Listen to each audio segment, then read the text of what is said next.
কেমন আছেন, ব্যথাটা আপনার এখন কেমন আছে, কত % কমেছে, এই যে একটা মানে মানে আপনার সঙ্গে মনিটরিং করা, এটা ভীষণ ইম্পর্টেন্ট। মানে আমাকে কেউ কেয়ার করছে রে বাবা, তাই না, আমাকে কেউ কেয়ার করছে, এটা ভীষণ ইম্পর্টেন্ট। এটা প্রতিটা পেশেন্ট পায়, প্রত্যেকটা পেশেন্ট, প্রত্যেকজন, মানে এটা নিয়ে যে কাউকে বাদ দেওয়া হয়, মানে এটা একদম পুরো রুটিন ওয়াইজ এটাকে আমাদের চেকিং সিস্টেম বলে আর কি। তো আমরা পাইলসের আলোচনা করছিলাম।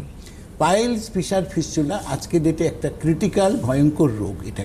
এটা কিন্তু ছোট্টখাটো রোগ নয়। বহু মানুষ আছেন যারা বলেন যে আমার মল বেরোতেই চায় না। কেন বেরোতে চায় না? আপনার প্রথম কনস্টিপেশন ছিল, কনস্টিপেশন থেকে রেকটামের সাইজ ছোট হয়ে যায়, ধীরে ধীরে ধীরে করে মুখটা বুজে যায়।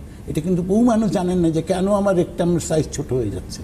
কনস্টিপেশন হওয়ার জন্য ওখান থেকে ঘষা খেয়ে খেয়ে খেয়ে ওখানে ব্লাড ক্লটিং হয়ে হয়ে রেকটামটা ছোট হয়ে যায়। এবং ওখানে প্রপার ট্রিটমেন্ট কী আছে এখন পর্যন্ত একটা প্রশ্নচিহ্ন লেগে আছে। কিন্তু যারা রাঙ্গুলি আয়ুর্বেদিক এসছেন ওরা ওইখান থেকেও মুক্তি পেয়েছেন। কেন? যে রাঙ্গুলি আয়ুর্বেদিক ওটার জন্য একটা পাইলোকেয়ার ক্রিম রিসার্চ করেছে, যেটা আজকের ডেটে প্রতিটা মানুষকে ওখান থেকে সুস্থ, মানে আবার রেকটামটাকে নর্মাল জায়গায় ফিরিয়ে আনতে ওটা হেল্পফুল আছে। আজকে বহু মানুষ আসছেন, ফিস্চুলা হয়েছে, নালিঘা হয়ে গেছে, রক্ত পুঁজ বেরোচ্ছে, একবার অপারেশন করেছে, দুবার করেছে, তারপরেও প্রবলেম মেটেনি।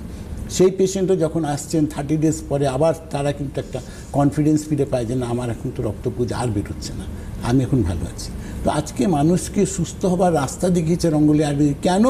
তার রুট কজের প্রবলেমসটাকে মেটানো হচ্ছে, কনস্টিপেশনটাকে ঠিক করা হয়, তার যে আপনার সিস্টেমটা, ডাইজেস্টিভ সিস্টেমটা যেটা আপনার খারাপ হয়ে গেছে, যেটা কিন্তু রাঙ্গুলি আয়ুর্বেদিক আসার পরে মানুষ দেখতে পায় যে ওটাও আমার ভালো হচ্ছে।